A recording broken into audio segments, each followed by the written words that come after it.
일본에서는 자영업자는 이렇게 힘들다. 기승전 회사원 최고입니다. 구독과 좋아요, 알람 설정 감사합니다. 박간혜가 이제 일본에 거주를 하면서 이제 뭐 여러 군데를 많이 살았습니다. 교토, 그다음에 나고야 지역, 그다음에 도쿄, 뭐 요코하마, 치바, 뭐 여기 홋카이도, 그다음 홋카이도 산골마을 등등. 토치기도 살았네요. 예. 여러 일본 동네를 돌아다니면서 살아봤는데 제가 느끼기에는요. 지금 살고 있는 홋카이도 삿포로가 넘버 원이에요. 정말 살기 좋다고 저는 개인적으로 느낍니다. 우선 정말 좋아하세요, 삿포로. 그러니까 뭐 사람이 엄청나게 많은 것도 아니고 차도 뭐 적당하게 있고 눈 오면 이쁘고 그 환경 자체가 상당히 거주함에 있어서는 진짜 좋은 동네거든요. 야, 여기서는 좀 살아도 될 것 같다라는 생각을 여기 이사 와가지고 좀 이제 많이 느꼈어요. 근데 삿포로 중심가도 쇼핑하러 가기 너무 편안하네요. 여기는 도시가 중앙 집약적이라고 해야 되나? 역 앞에 다 모여 있거든요. 그냥 역 주변에는 진짜 도쿄 도심 같은, 신주쿠 같은 그런 느낌으로 잘 모아놨습니다. 여기에 좀 이제 정착을 하고 싶다는 생각을 해가지고 집을 보러 가려고 많이 보러 다녔어요, 사실은.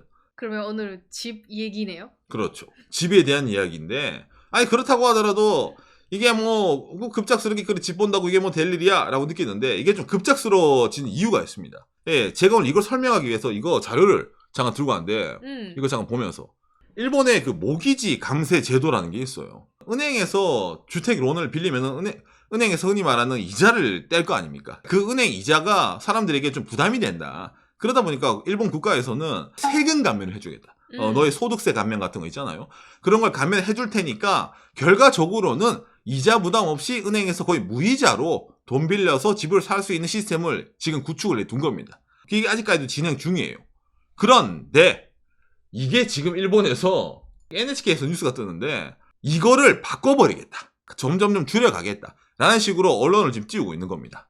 이게 이제 그림으로 대충 설명을 드리면은, 예를 들어서 은행에서 4천만 엔, 우리나라 돈 4억을 빌려요.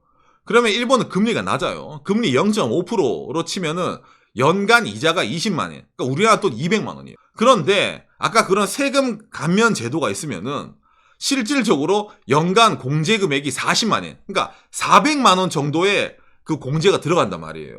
1%니까. 4천만 원이 1%니까. 그러니까 이거는 은행에서 돈을 빌리면은 오히려 세금 감면이 되네? 이자도 날아가는 것과 마찬가지로 개꿀이네? 라는 식으로 일본에서 지금 성립이 되는 거예요. 그러다 보니까 너나 할 것 없이 집을 사려고 하고, 너나 할 것 없이 은행에 돈을 빌리려고 하다 보니까 최근에 일본에 이런 식으로, 한국으로 번역하면 수도권에서 아파트 가격이 뭐 지난달은 10% 상승이래가지고 요새 맨날 오르고 있습니다.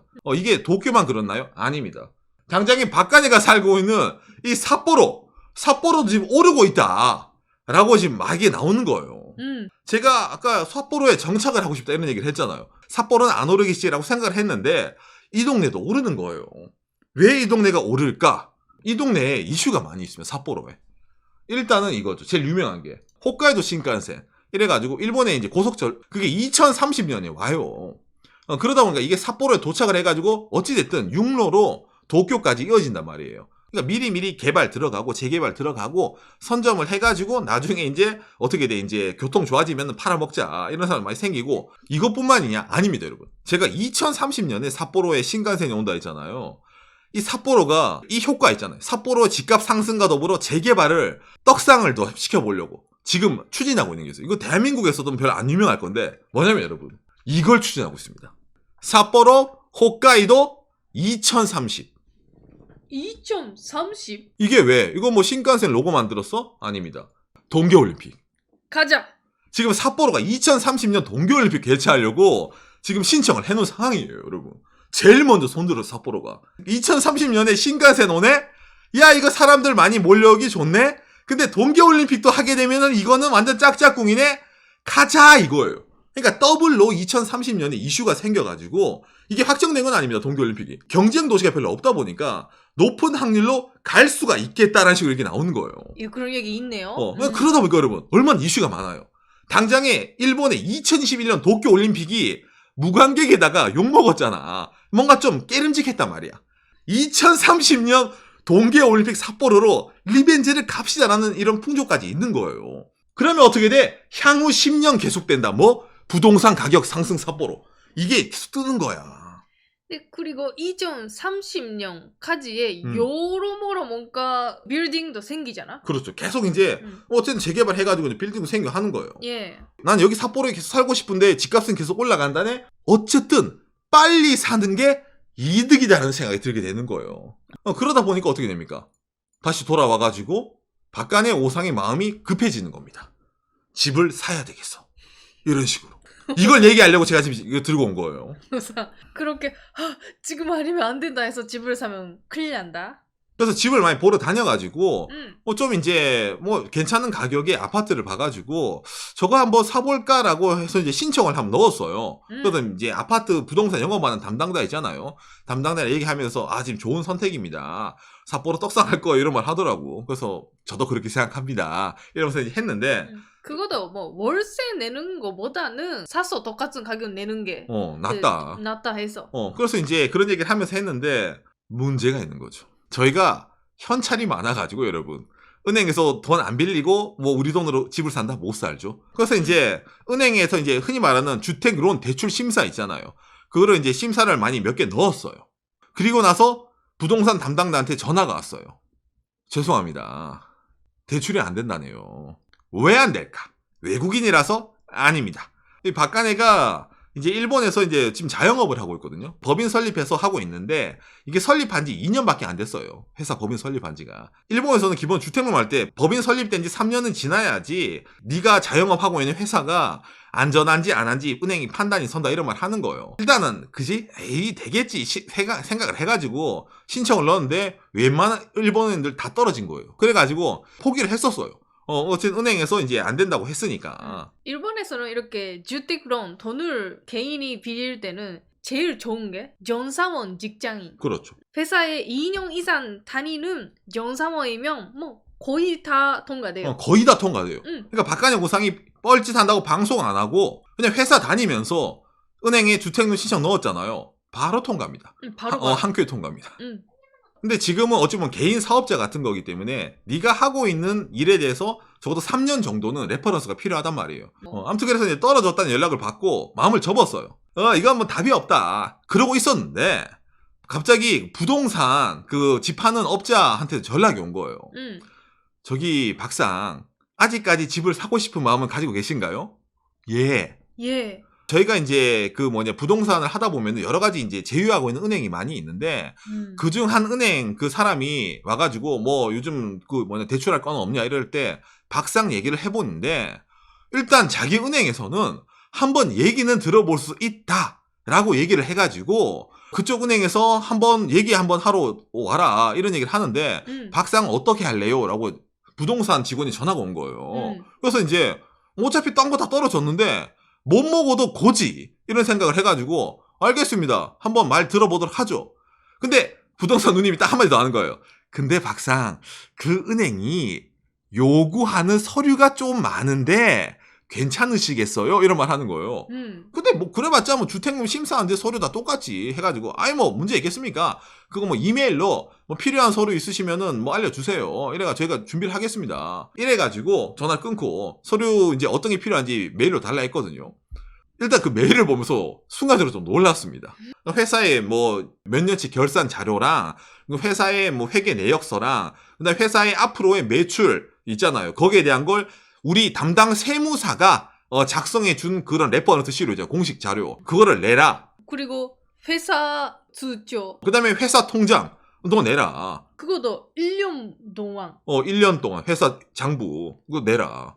얼마나 들어왔고 얼마나 나가는지. 그다음에 하나 더. 박간의 오상의 이력서. 고등학교 졸업 이후에 지금까지의 행적. 이력서. 사진 붙인 이력서 여러분 그거요. 그다음에 추미코의 고등학교 졸업 이후 지금까지 뭐 했는지의 이력서. 예. 박간의 오상이 갖고 있는 모든 은행 저축 통장 및 주식 자산 공개. 추미코의 자산 공개. 은행 입장에서는 버스란 말이에요. 어딘지 말을 못하는데 제1금융입니다. 이 조건이 까다롭다 느끼잖아요. 이게 부동산 담보대출이고 우리가 계약금 30% 거는 조건 LTV 70밖에 안 됩니다. 아니 LTV 70 이원 높은 거 아니에요? 박간의 영상. 두둥. 일본 사람들이 일본에서 집을 사기 쉬운 이유라는 영상을 보면은 일본의 LTV가 기본 100%라는 걸 알 수 있습니다. 꼭 보세요. 맞아. 일본에서는 기본적으로 뭐 요새는 뭐 100% 돈을 빌리고 집을 산다. 그런 일본은 게. 기본 100이에요. 아무튼 그래가지고 이제 있는데 그래서 서류를 들고 이제 갔어. 내가 뭐 왜 이렇게 많이 서류 준비한 이상하네. 딱 가니까 우리 담당한 사람이 이거 얘기해야 되죠. 지점장입니다. 이 은행이 힘든가? 아니 지점장이 왜 나와? 그러니까 지금까지 나랑 전화했던 그 은행 아저씨가 지점장인 거예요. 몰랐는데. 그러니까 이건 자기가 심사를 하고 싶다 이래가지고 나오는 거야. 회의실 있잖아요. 좋은데 회의실 들어가가지고 무슨 얘기하냐면은 내가 신기했는데 우리는 이제 이 숫자로 보이는 거 말고 직접 이렇게 면접을 통해 가지고 고객과의 얘기를 해서 융자를 하는 방식을 선택하고 있습니다. 이렇게 약을 파는 거예요. 예. 보면서 이제 예 그렇군요. 특이하네요. 이래가지고 얘기를 듣고 있었어요. 그래서 이제 일단은 먼저 말씀을 듣기 전에 서류 확인 좀 하겠습니다. 이런 말 하는 거예요. 그래서 내가 깜짝 놀란 게 있는데 뭐냐면은 각간에 이제 개인 있잖아. 각자 통장에 잔고 있잖아요. 그러니까 계약금 아까 우리가 집살이 30% 온다 했잖아. 그 돈 어디서 나와를 보여줘야 되는 거야. 그래서 은행 계좌 그 통장 내역 내가지고 공식 자료 내고 복사해가지고 제출을 했거든. 근데 딱 그걸 보니까 요새 이런 게 주작이 많아서 지금 가능하시면은 스마트폰으로 은행 앱 있잖아요. 앱에 로그인 하셔가지고 박상 이름, 계좌, 번호, 현재 잔액이 나온 화면을 저희가 바로 확인해서 찍어도 되겠냐. 라고 얘기를 하는 거예요. 그래서 내가 뭐 캥기는 거 없으니까 예, 괜찮습니다. 그래서 그 자리에서 은행 로그인 해가지고 있잖아. 우리 저축은행 로그인 해가지고 미리 준비했는데. 그거 보여줘가지고 이거 지금 종이 찍어둔 거랑 이거 지금 리얼 타임으로 맞죠? 이거 확인하는 거 있잖아요. 그것도 이제 보여준 거예요. 나는 이거 보면서 국정은행 온 줄 알았어. 취조받는 느낌 있잖아요. 흔히 말 남한테 돈 빌려와가지고 순간적으로 돈을 좀 펌핑을 시켜놓은 다음에 나 이만큼 계약금 걸 수 있어요. 그러니까 돈 빼놓고 예를 들어 있잖아. 가서는 이제 없는 사람들 있잖아요. 그런 게 간혹 있다 하니까 이런 걸 한다 이런 말 하더라고요. 재미있었네. 뭔가 종이에 날짜랑 오산 사인도 쓰고 그 위에 스마트폰 그렇죠. 날짜 본인 사인도 쓰고 놓고 사진. 잔해 확인이 다 끝나고 그때부터 이제 내 이력서를 이제 쓱 가져서 보더라고요. 박상 교도대 나오셨네요? 와! 그리고 추미코. 아니, 와이프분은 동지사대학? 두 분 다 엘리트시네. 근데 그때 느낌이 쎄했어. 왜 이렇게 서류를 확인하면서 립 서비스가 들어갈까? 그래서부터 이제부터 취조가 들어갑니다. 예. 박상 이력서 보니까 전투경찰 전역? 이게 뭡니까? 한국에선 병력 갔는데 제가 원래 대한민국 국방부 농상훈련소에 들어갔는데 거기서 행정부로 차출이 돼가지고 전투경찰이라는 공부하는 게 있거든요. 그거 했습니다. 그런 걸 하셨구나. 그리고 학교를 오래 다니셨는데 학교는 왜 제가 이제 대학교 안 와가지고 이제 휴학도 좀 하고 군대 간다고 휴학도 좀 하고 와가지고 이렇게 됐습니다. 첫 회사가 이 회사인데 왜 이 회사 들어가셨나요? 그 다음에 이 회사는 왜 그만두셨나요? 두 번째 회사는 왜 들어가셨나요? 두 번째 회사는 왜 그만두셨나요? 부터 해가지고 일단은 나의 모든 커리어 있잖아요. 예. 그거 다 한번 훑어요. 여러분 이제 난 여기서 이직 면접 받는 줄 알아요. 난 여기서 취업하는 취업하나 안 해주셔가지고 내가 다 얘기를 해줬어요. 그러다 듣다가 그러고 보니까 박상 왜 일본으로 유학 오셨습니까? 묻는 거야. 거기까지. 제가 울산 사람이라 가지고 울산은 자동차가 유명한데 일본도 자동차 산업이 유명하지 않습니까? 자동차 산업을 이런 얘기 했어요, 내가. 그리고 또 물어보잖아. 여러분, 이거 유명한 그 대한민국 밈 있죠? 너그 아버지 뭐 하시노? 이 말 있잖아. 부모님은 무슨 일 하세요? 그런 거 물어보는 거예요. 저 부모님 저 이런 일을 합니다. 그러니까 제가 이직을 많이 했는데 너그 아버지 뭐 하시노? 질문을 처음 들어요. 회사에도 들어본 적이 없어요, 이직할 때. 그리고 이것도 있었잖아. 일본어는 어디서? 일본어는 어떻게 그렇게 잘하시나요? 얼마나 공부하셨나요? 어디서 공부하셨나요? 학생 때부터 그 한국에서도 공부했었어요. 공부했나요? 부터 해가지고.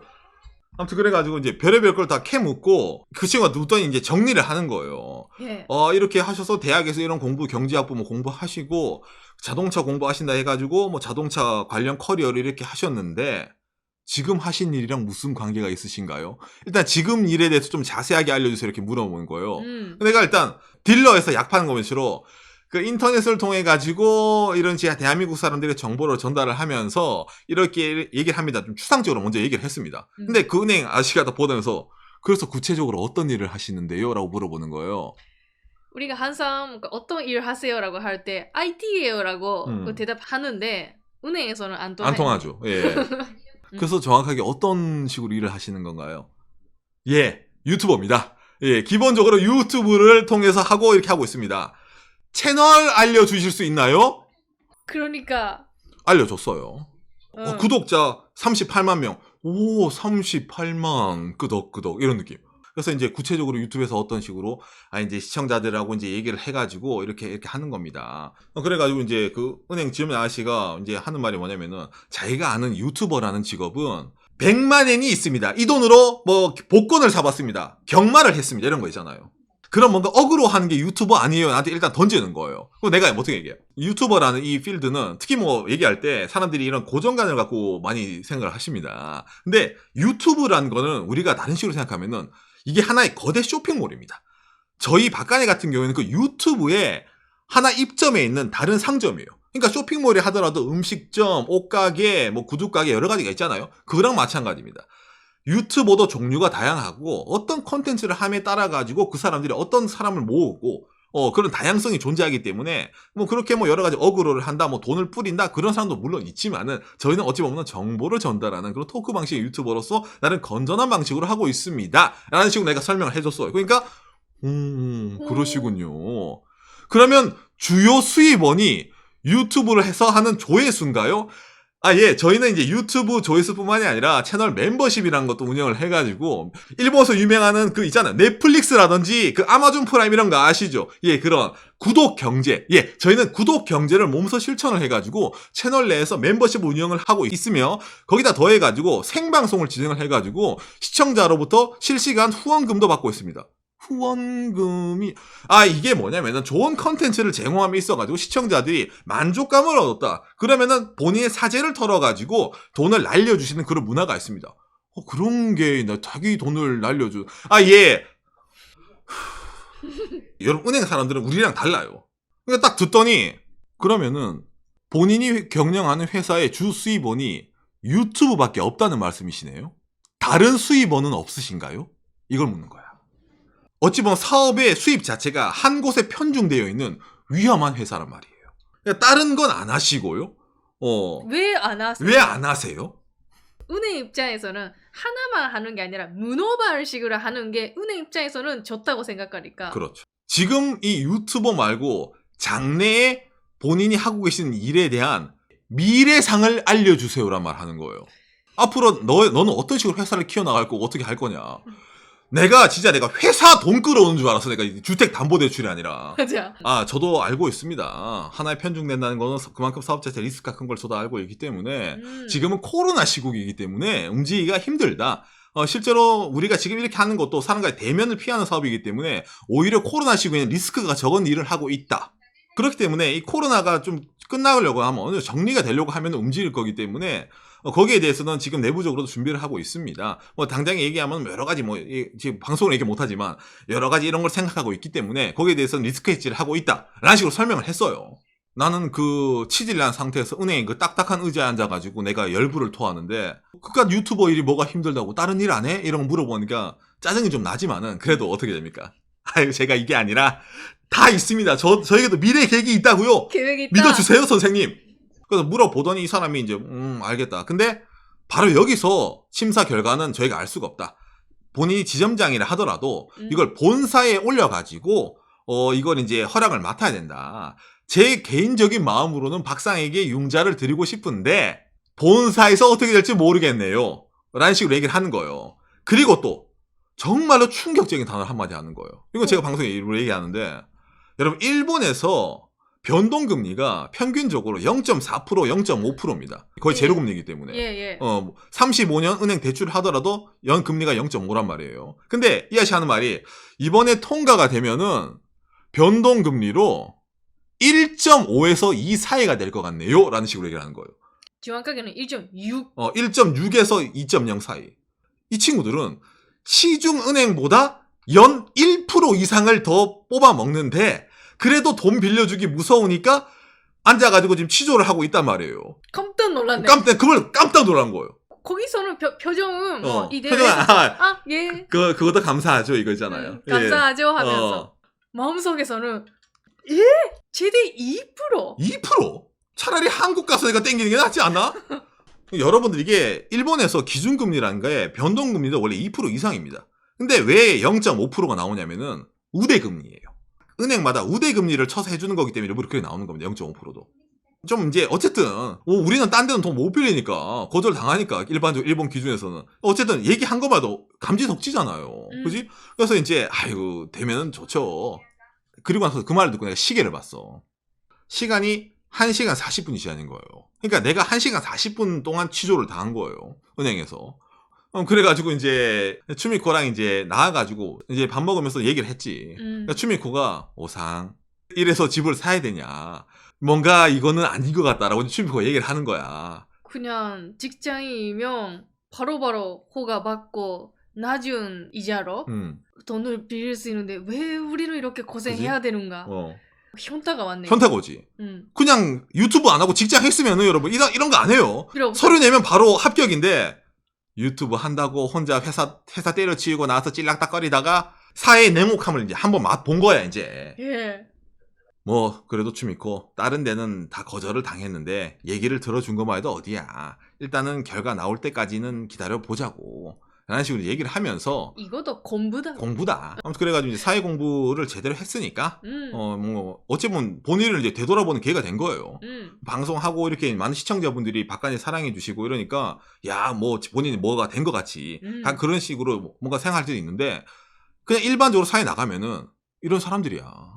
제가 회사 그만두고 어찌 보면 이렇게 좀 업무적으로 뭐 일본 사람들 좀 어찌 보면 이제 돈 관리하는 거로 얘기해 본 적이 거의 없었는데 정말 오랜만이네요. 거의 4년 만에 이런 식으로 얘기를 좀 하다 보니까 아 그렇지. 나의 지금 위치 진짜 현타가 정말 시게 왔어 이번 주에. 그래가지고 좀 마음이 좀 싱숭생숭했거든요. 어찌 보면 있잖아요. 그 뉴스 보면서 집도 한번 사볼까라는 그런 생각이 있었기 때문에 이런 식으로 좀 교훈을 얻을 수 있는 이런 경험도 해본 게 아닌가라고 생각이 되거든요. 예. 근데 이게 뭐 결과는 안 나왔는데 대충 느낌이 오잖아요. 여러분들 기업 가서 면접 보고 나면은 내가 이 회사 합격하겠지 떨어지겠지 대충 감이 오죠. 시험 치면은 감이 오잖아. 어떤 느낌인지. 시험 잘 봤는지 못 봤는지. 그러면 오성은 어떤 느낌일 것 같아요? 나가서 추미코랑 왜 현타 온 것 같아? 말을 안 해도 알아요.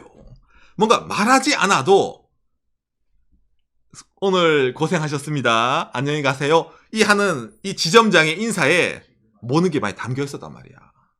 이렇게 일본에서는 자영업자는 이렇게 힘들다. 그러니까 일본에서는 기승전 회사원, 가능하면 대기업 회사원, 가능하면 이직을 하지 말고 한 회사에 오래 붙어 있는 회사원이 예. 최고입니다. 그걸 몸소 느끼고 온 경험이네요 이번에. 요시. 그 솔직히 아까 그 얘기한 그 면접 도중에 제가 이게 느낌이 온 게 하나 있어요 사실은. 부모님 직업 물어보면서 여러 가지 물어봤다 했잖아요. 그런데 갑자기 뜬금없이 이것도 물어봤단 말이야. 지금 차는 갖고 계신가요? 예, 차 있습니다. 어떤 차 타세요도 물어보는 거야. 그 SUV 타고 있습니다. 어디 SUV 타시나요? 맞아. 계속 물어보는 거야. 저 일본 그 스바루의 포레스타라는 중고 타고. 진짜 이랬어요. 이러고 바로 다음 질문. 내가 그때 약간 이게 있거든 여러분. 아까까지 교토대 대단하시네. 야 좋은 대기업.